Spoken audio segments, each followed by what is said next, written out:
Profe, Dígame, Gerardo. una pregunta.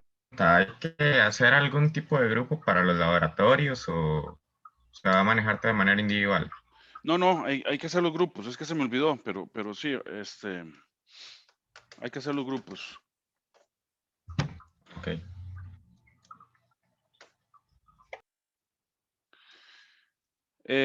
Yo creo que lo mejor somos 35 personas, ¿verdad? 35 alumnos. Entonces podemos hacer 6 por 5, 35. 6 grupos de 5 personas cada uno. ¿Los hacen ustedes?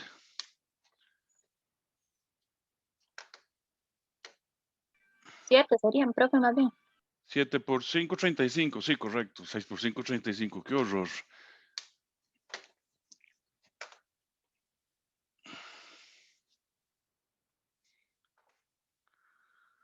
Profe, ¿y para el horario? Hay dos grupos. Son los jueves de 1 a 3 y de 3 a 5 es el grupo 2. Ok, entonces hacen los 7 grupos y ponemos, ¿cómo es la cosa? El número de licencias máximas son 25, creo. Sí, 25. Caramba, déjeme revisar.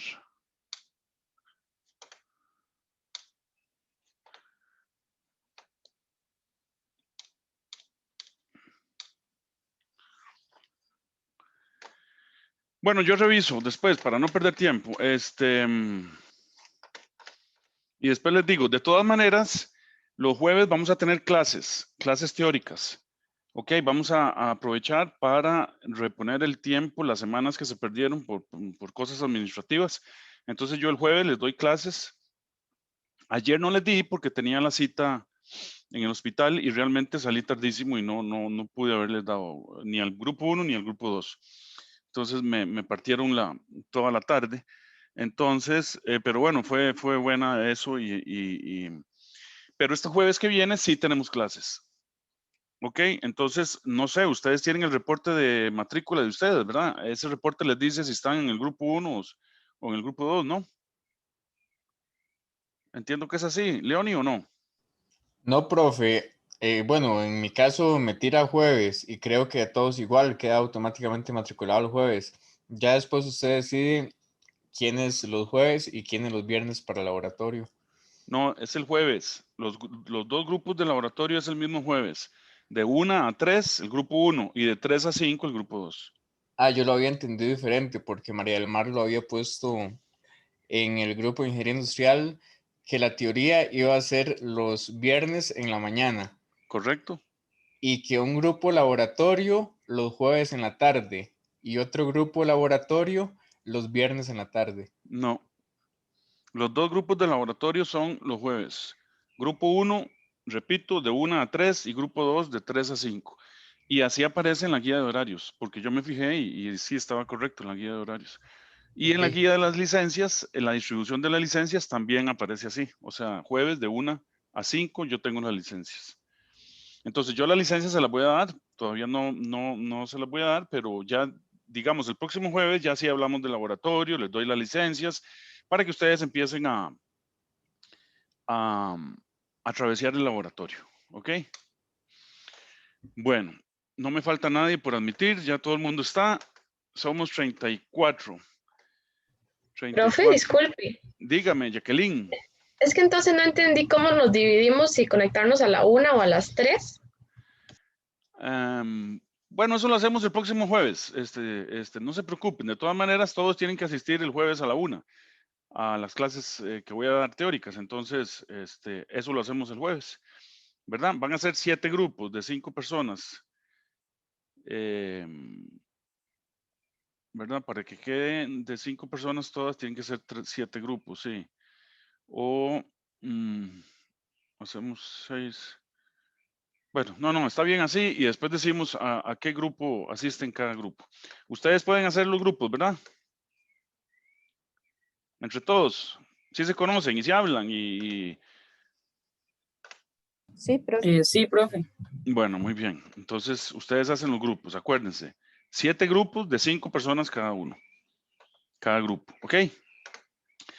Bueno, entonces sigamos. Vamos a compartir el OneNote para continuar. Ok, entonces ingresamos a la clase 2. En la clase 1 quedamos en el modelo de Thomson que lo publicó en 1904, ¿verdad? Entonces luego siguió.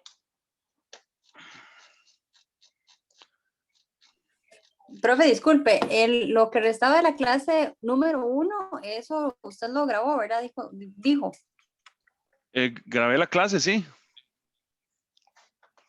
No, ok, entonces la clase número 1 quedó hasta la primera lección. Entonces, aquí Sí, iniciamos la correcto. segunda clase o faltaba algo más, no solamente eso. Hasta aquí, ¿no? Hasta aquí llegó la primera clase. Por cierto, alguna me habló Ok, cuando sí. ya yo estaba apretando el finalizar. ¿Quién era la que me quería hablar? Alguien me dijo, profe, y Era yo para preguntarle de los links, porque no entendía lo de las 3 clases, porque a mí en matrícula solo me sale que hoy hay 2 lecciones, pero no importa. No, la clase de los viernes es de 10 a 1 de la tarde. Bueno, a 12:30 la Ok. vamos a hacer. Sí, Porque es que en el sistema de matrícula sale hasta las 12, la de hoy, entonces por eso preguntaba. Sí, exactamente, ahorita. Y Sí, a mí también solo me salen 2 lecciones. Sí, fue un error, ya me acordé. Eso fue el registro que hizo un error y María lo quiso arreglar y ya no se podía arreglar a tiempo. Pero son 3 lecciones de teoría y 2 de laboratorio. Entonces, María me dijo que a ninguno le chocaba la de 12 a 1, entonces que no había ningún problema. Ok, bueno, sigamos entonces. Entonces decimos, un segundo modelo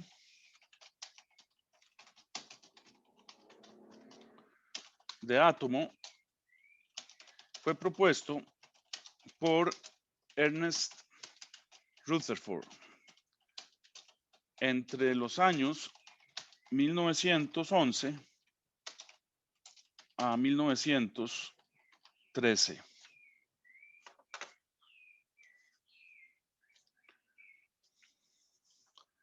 Para dar una explicación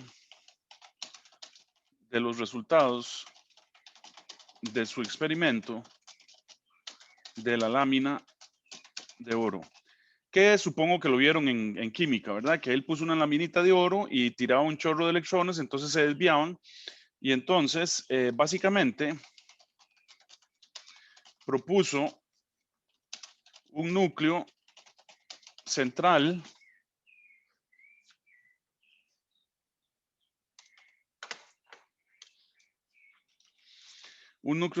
de carga positiva con la mayoría de masa y los electrones de carga negativa girando en órbitas circulares y con sus respectivos radios. En 1919, Rutherford descubrió el protón y en 1932 James Chadwick descubrió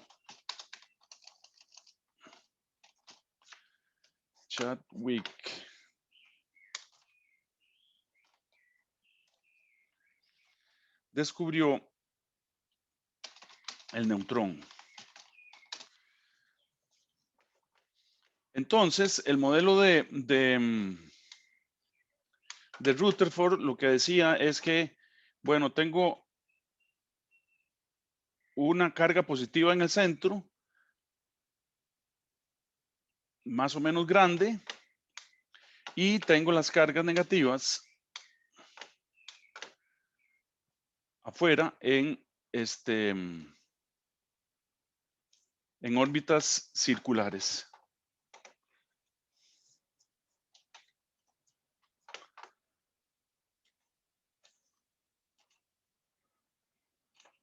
Ok, con radios definidos, decía él.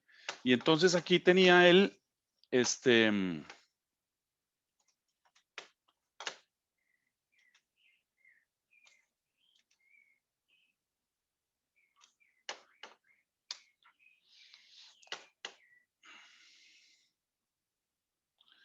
entonces él decía, ok, aquí tenemos las cargas positivas.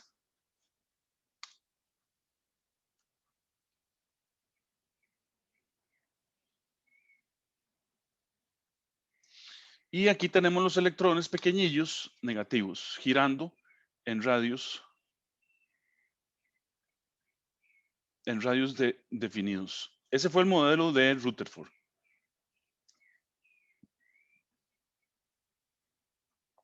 Ok, estos eran electrones de carga negativa.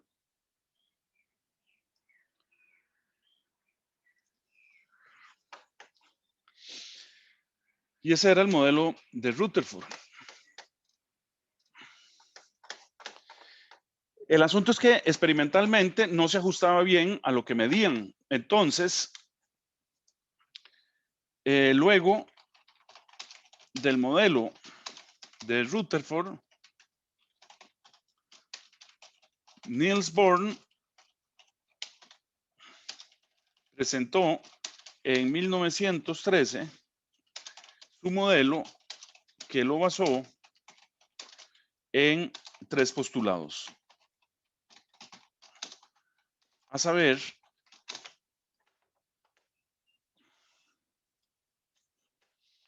qué interesante cómo fue avanzando la ciencia, ¿verdad? Entonces, los postulados de Bohr eran, primero, los electrones describen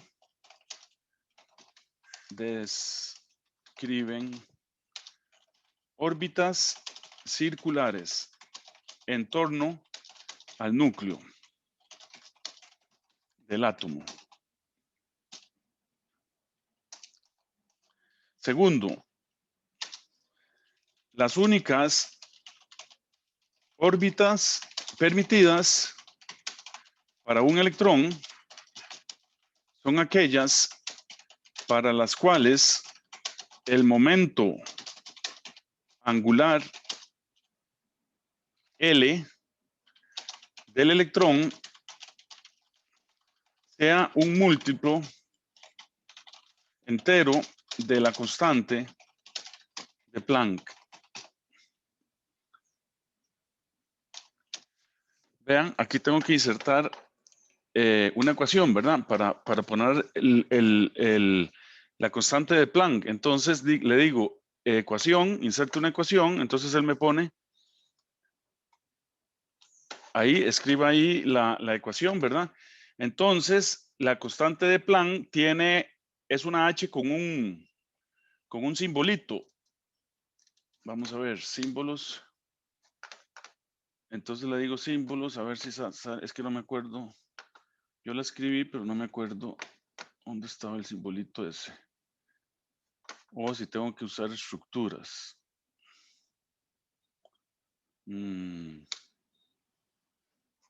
Este es el alfabeto griego. Estos son los operadores. Aquí está, ¿la ven? Entonces le digo inserte nada más. ¿Ok? Y vuelvo aquí. O sea, L igual a N por la constante de Planck. Esas eran las únicas órbitas permitidas. Vean qué interesante cómo, aunque iban avanzando en los modelos del átomo, no se libraban del concepto de las órbitas circulares, ¿verdad? Entonces, eso fue, a mí me llama la atención eso, cómo les costaba pensar en otro tipo de órbitas que no fueran circulares, ¿ok? Entonces, el tercer postulado es que el electrón solo emite o absorbe energía en los altos de una órbita permitida a otra. Claro, porque aquí fue donde empezó con Niels Bohr y con Planck y otros la mecánica cuántica. O sea que todo estaba cuantificado. Todo venía en cuantos, o sea, en paquetes discretos. ¿Ok? Ya no eran cosas continuas, sino que eran paqueticos. Entonces, el electrón podía emitir fotones, pero era un fotón o dos fotones. Podía girar en órbitas, pero eran órbitas definidas por un número entero de la constante de Planck. ¿Ok? Y entonces, decimos, en dicho cambio, emite o absorbe un fotón cuya energía es la diferencia de energía entre ambos niveles. O sea, vamos a tener que, vean cómo se escribe esta ecuación, por ejemplo, con subíndices. Le decimos otra vez, insertar ecuación, lo mismo es en Word. Entonces le decimos recientes, ¿verdad? Entonces yo tengo aquí esta, voy a poner energía de fotón, entonces aprieto esto, me paro aquí y digo energía, me paso de cuadrito, fotón, me salgo del subíndice, es igual a energía, otra vez, vuelvo a usar esta estructura, es igual a la energía de n veces el fotón, de la órbita final, menos la energía, otra vez vuelvo a usar esta estructura, energía n inicial. Y decimos, nos salimos del subíndice y decimos NI es la órbita inicial y NF la órbita final. Entonces, ¿cómo era el modelo de Born? Bueno, simplemente seguimos, ¿verdad? Ellos pensaban que el núcleo, eso sí estaba bien claro, ¿verdad? Que el núcleo era positivo. Entonces vamos a dibujarlo en rojo, positivo. Y que existían órbitas que eran permitidas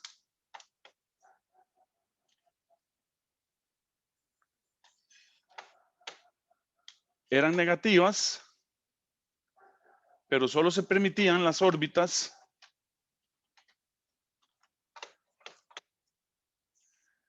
donde las energías eran múltiplos enteros de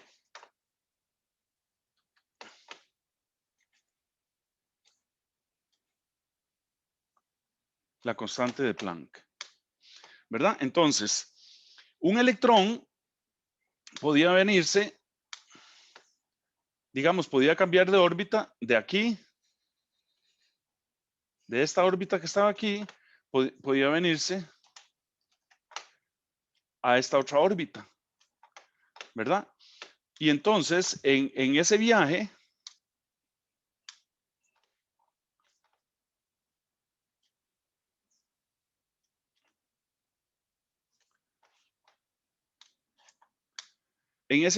emitía un fotón. Entonces, estos eran electrones, ¿verdad? Estos tenían carga negativa.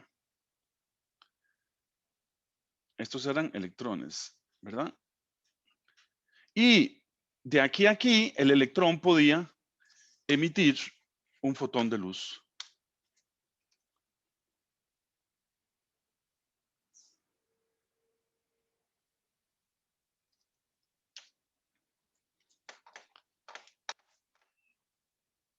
Entonces aquí esto era un fotón.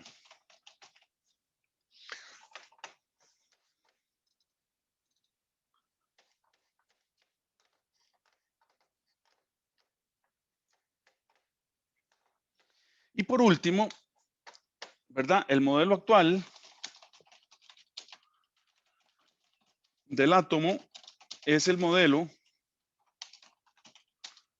mecano cuántico.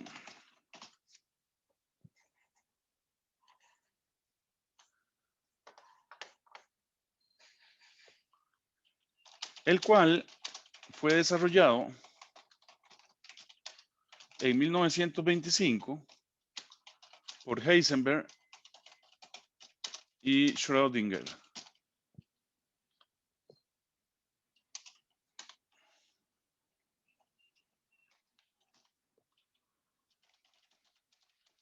Y tiene las siguientes características.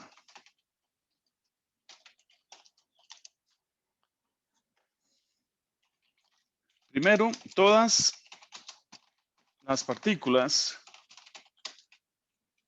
materiales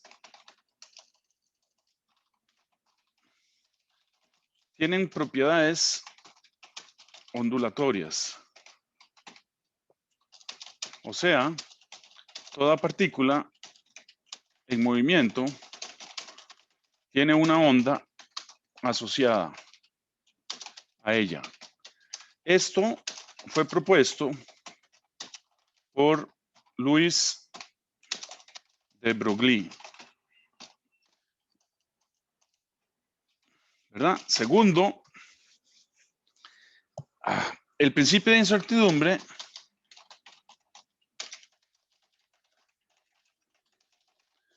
de Heisenberg establece que es imposible situar la posición exacta del electrón. Esto produjo mucha discusión y todavía la produce, ¿verdad? Porque lo que está diciendo el principio de incertidumbre de Heisenberg es que usted no puede conocer el momentum y la posición exacta del electrón en un instante dado. Entonces, ¿qué es lo que me está diciendo esto? Bueno, si yo conozco el momento, no conozco la posición. O sea, que el electrón puede estar aquí o puede estar aquí. Entonces, eso tiene implicaciones filosóficas, ¿verdad? Porque, o sea, ¿existe el electrón o no existe?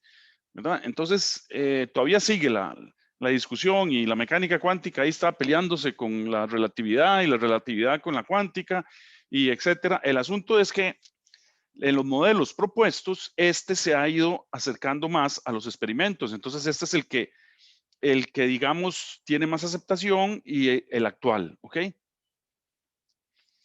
Y tercero, se establecen, ahora sí, orbitales en los cuales hay una gran probabilidad de encontrar el electrón. Estos orbitales se identifican con las letras S, P, D y F. Entonces, ¿cómo es este modelo de la mecánica cuántica? Bueno, este modelo de la mecánica cuántica, ya los orbitales pueden ser circulares o pueden ser elípticos o pueden tener otras formas. Ok, entonces digamos que tenemos un núcleo, eso sí siguen estando de acuerdo. Un núcleo que es positivo. Ok, y después tenemos el orbital S,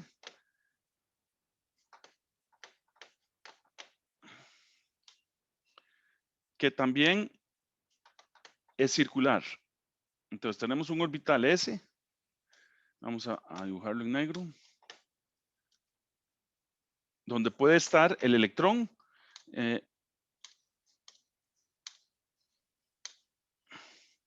Vamos a hacer este más chiquitillo.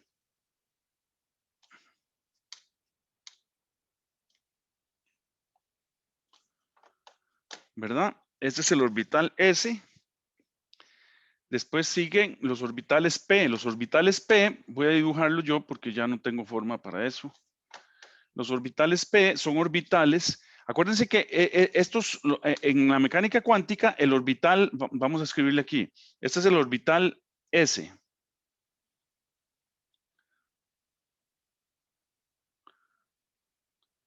Son volúmenes, ¿ok? Volúmenes donde es probable encontrar el electrón. Después siguen los orbitales P. Los orbitales P tienen unas formas así, medias raras, ¿verdad? Tienen unas formas que son como lóbulos.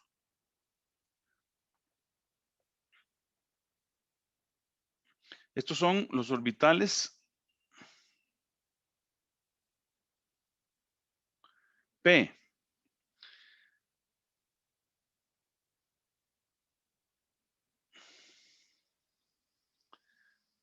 Los orbitales puede haber varios orbitales S, entonces digamos que podemos tener un orbital 3S que es bastante más grande, ¿verdad? Podemos tener un orbital 3S que es este. La vamos a poner en negro, que son los orbitales S, ¿verdad? Entonces digamos, este es un orbital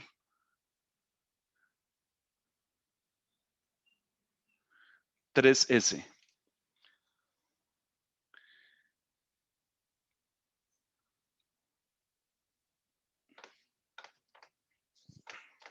Bueno, y ahí siguen los otros orbitales. Pero acuérdense que en la mecánica cuántica, como no podemos determinar la posición exacta del electrón, entonces lo que se habla es la probabilidad de encontrar el electrón en el orbital 3S o en el orbital S o en el orbital P o en el orbital D o en el orbital F, que tienen formas arbitrarias, ¿verdad? Formas raras.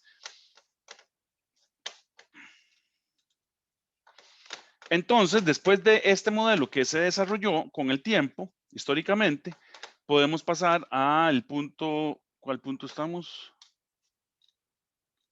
Punto 3, punto 4. Y entonces hablar de la electricidad. Punto 4. La electricidad.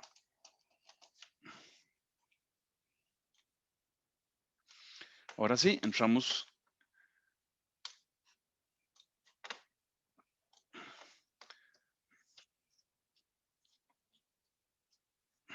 Entonces decimos, como se vio en los modelos, los protones tienen carga positiva.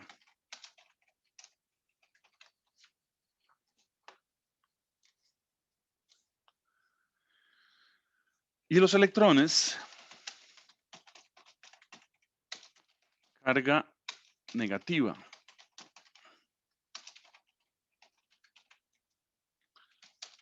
Hay unos electrones en los orbitales alejados del núcleo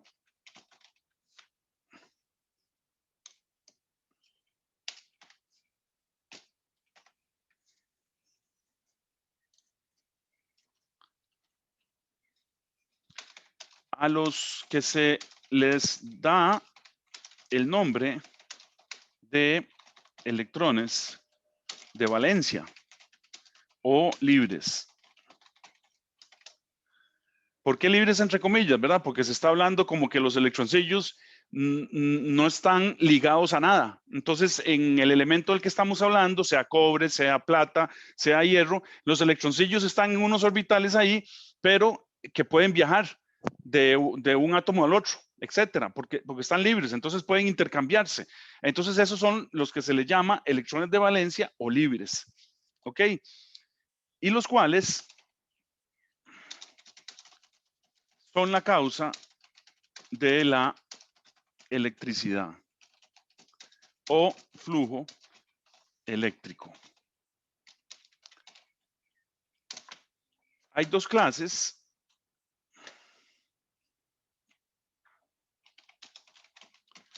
de electricidad.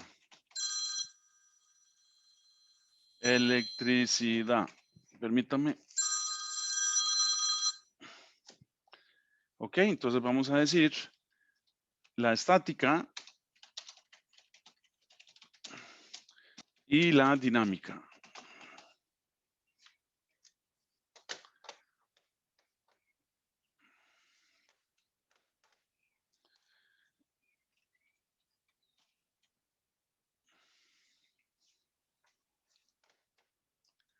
Entonces tenemos que tenemos la electricidad. Esta se divide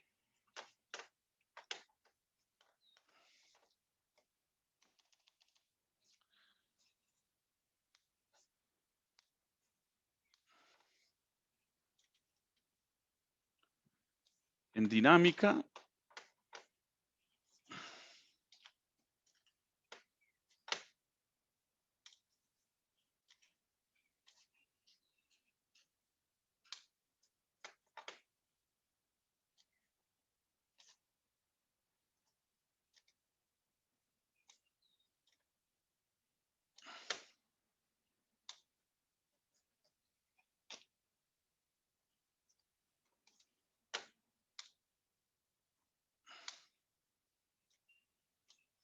Este programa sí que es tieso.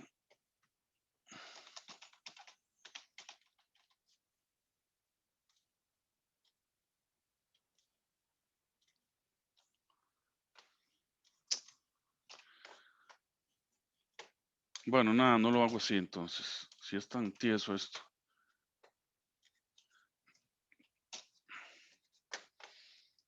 Entonces, la dinámica, vamos a tener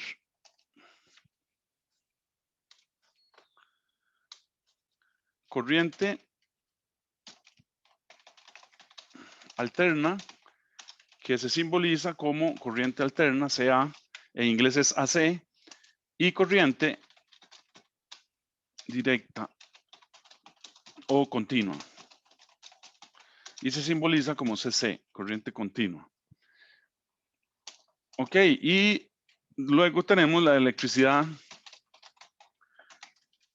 estática, ¿verdad? Que son cargas que pueden ser positivas o negativas, agrupadas y que no se mueven. Ejemplo, las cargas de las nubes. ¿Verdad? Que cuando son muchas y altas, entonces producen rayos. ¿Verdad? O las cargas, por ejemplo, que ustedes pueden producir con una regla que se la pasan por el pelo, ¿verdad? ¿Se acuerdan? Uno en la escuela hacía ese experimento, entonces, ¿verdad? Uno agarraba un plástico ahí cualquiera y se lo pasaba por la cabeza y después atraía papelitos. No sé si lo hicieron. Ese fue uno de mis primeros experimentos en la escuela. Me acuerdo. Ok, entonces decimos que la electricidad entonces se asocia a las cargas negativas de los electrones. Puede ser estática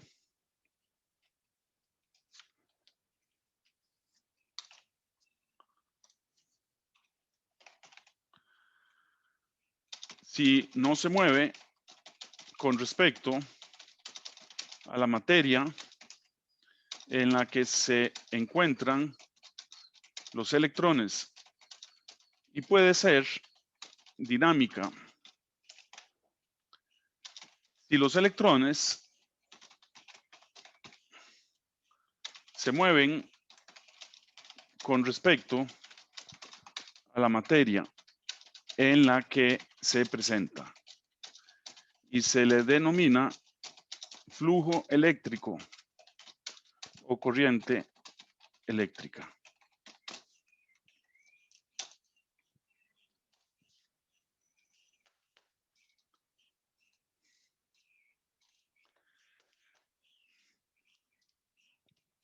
Las cargas estáticas se representan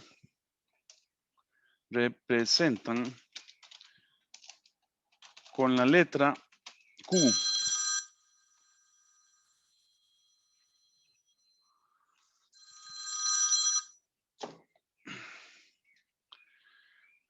¿Por dónde vamos? Con la letra Q y se miden en coulombios. Y el símbolo es C mayúscula. Este programa.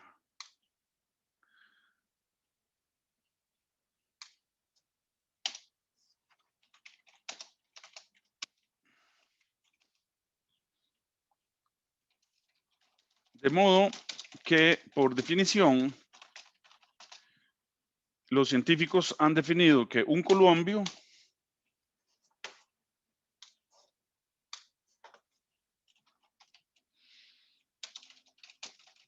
es igual a 6.25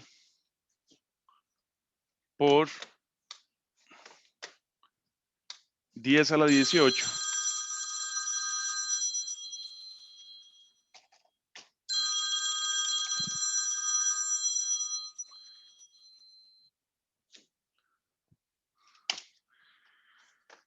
Diez a la 18 electrones libres. Vean qué montón, ¿ah? O sea, un columbio es 6.15 por 10 a la 18. Eso significa 18 ceros ahí a la derecha. O sea, decimos que la carga del electrón es, insertamos ecuación de nuevo, vamos a escribir un quebrado, entonces apretamos aquí la estructura quebrado y entonces pongo la carga por electrón es igual, se le representa como QE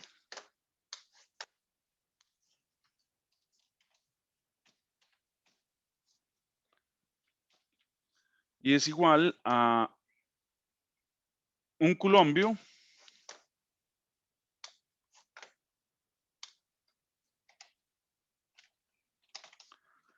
¿entre qué? Entre 6.25 por 10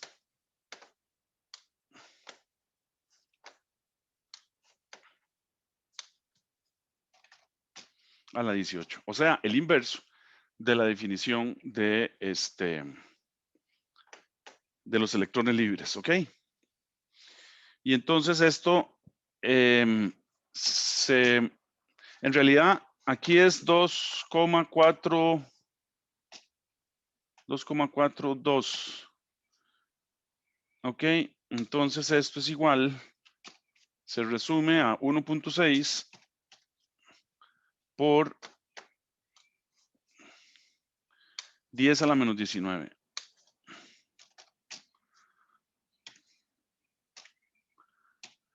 Columbios.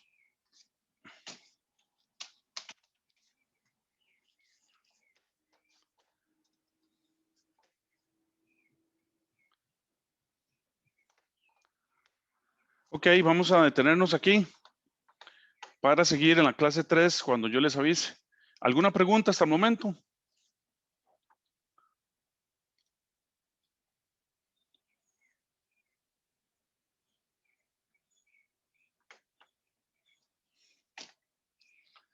Vean cómo vamos desarrollando todo desde el punto de vista histórico, desde los modelos del átomo y hasta llegar a definir la electricidad, ¿verdad? Hay dos tipos, electricidad dinámica, corriente alterna, corriente directa, y electricidad estática, que son cuando en la materia que estamos estudiando los electrones no se mueven, ¿ok? En las nubes, en las cosas plásticas, ¿verdad?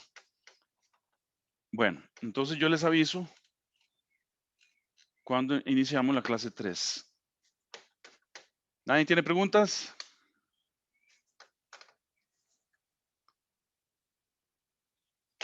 ¿No hay preguntas? No, profe, de momento no. Bueno, ok. Entonces nos vemos. Ahí les aviso.